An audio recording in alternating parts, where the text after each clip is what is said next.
Monsieur Séguin n'avait jamais eu de bonheur avec ses chèvres.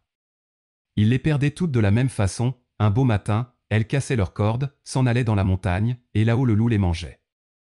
Ni les caresses de leur maître, ni la peur du loup, rien ne les retenait. C'étaient, paraît-il, des chèvres indépendantes, voulant à tout prix le grand air et la liberté. Le brave monsieur Séguin, qui ne comprenait rien au caractère de ces bêtes, était consterné. Il disait: Les chèvres s'ennuient chez moi, je n'en garderai pas une.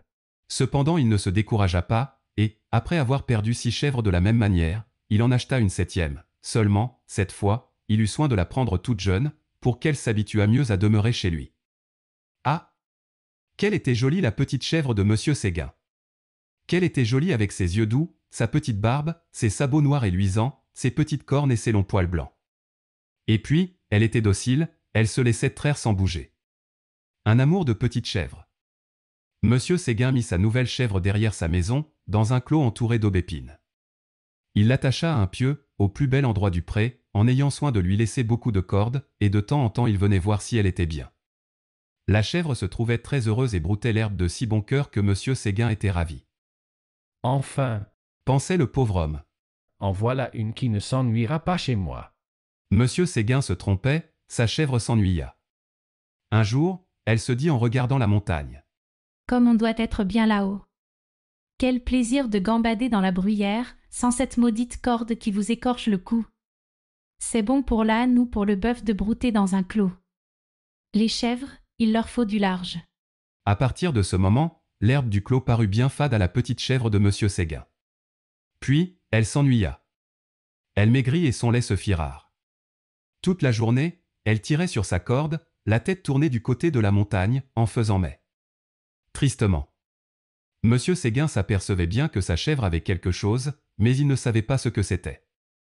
Un matin, la chèvre lui dit: Écoutez, monsieur Séguin, je m'ennuie chez vous, laissez-moi aller dans la montagne. Ah mon Dieu! Elle aussi. Cria monsieur Séguin stupéfait, et il lui dit. Comment, Blanquette, tu veux me quitter? Et Blanquette répondit. Oui, monsieur Séguin. Est-ce que l'herbe te manque ici? Non, monsieur Séguin. Ta corde est peut-être trop courte. Veux-tu que je l'allonge? Ce n'est pas la peine, monsieur Séguin. Alors, qu'est-ce qu'il te faut? Qu'est-ce que tu veux? Je veux aller dans la montagne, monsieur Séguin. Malheureuse, tu ne sais pas qu'il y a le loup dans la montagne. Que feras-tu quand il viendra? Je lui donnerai des coups de corne, monsieur Séguin. Le loup se moque bien de tes cornes. Il m'a mangé des chèvres avec des cornes bien plus grandes que les tiennes. Tu sais bien, la pauvre vieille renaude qui était ici l'an dernier? Une chèvre, forte et méchante comme un bouc. Elle s'est battue avec le loup toute la nuit, puis, le matin, le loup l'a mangée. Pauvre Renaude. Ça ne fait rien, monsieur Séguin, laissez-moi aller dans la montagne. Mais ce n'est pas vrai. Mais qu'est-ce qu'on leur fait donc à mes chèvres? Encore une que le loup va me manger. Eh bien, non, je te sauverai malgré toi. Je vais t'enfermer dans l'étable, et tu y resteras toujours. Là-dessus, monsieur Séguin emporta la chèvre dans une étable toute noire, dont il ferma la porte à double tour. Malheureusement, il avait oublié la fenêtre, et à peine eut-il le dos tourné, que la petite s'en alla. La petite chèvre était heureuse. Plus de cordes, plus de pieux, rien qui l'empêchât de gambader, de brouter comme elle voulait, et de l'herbe, il y en avait jusque par-dessus ses cornes. Et quelle herbe! Savoureuse, fine, faite de 1000 plantes. C'était bien autre chose que le gazon du clos. Et les fleurs? Des bleus, des rouges, il y en avait partout. La petite chèvre n'avait peur de rien. Elle franchissait d'un saut de grands torrents qui l'éclaboussaient au passage. Alors, toute ruisselante, elle allait s'étendre sur une roche plate et se faisait sécher par le soleil. Une fois, s'avançant au bord d'un plateau, elle aperçut en bas, tout en bas dans la plaine, la maison de monsieur Séguin avec le clos derrière.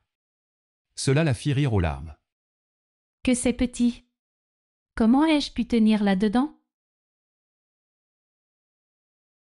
Pauvre petite chèvre!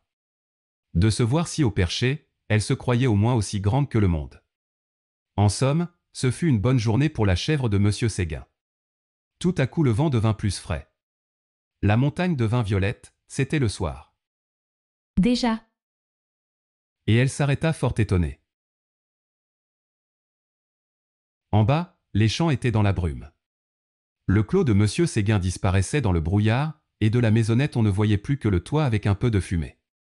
Elle écouta les clochettes d'un troupeau qu'on ramenait, et se sentit toute triste. Elle tressaillit, puis ce fut un hurlement dans la montagne.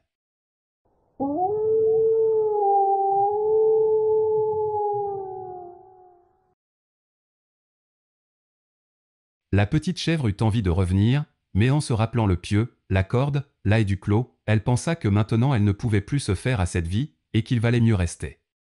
La trompe ne sonnait plus. La chèvre entendit derrière elle un bruit de feuilles. Elle se retourna et vit dans l'ombre 2 oreilles courtes, toutes droites, avec 2 yeux qui reluisaient. C'était le loup. Énorme, immobile, assis sur son train de derrière, il était là regardant la petite chèvre blanche et la dégustant par avance. Comme il savait bien qu'il la mangerait, le loup ne se pressait pas, seulement, quand elle se retourna, il se mit à rire méchamment.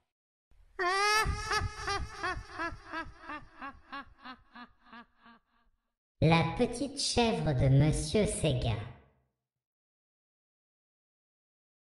Et il passa sa grosse langue rouge sur ses babines. La petite chèvre se sentit perdue.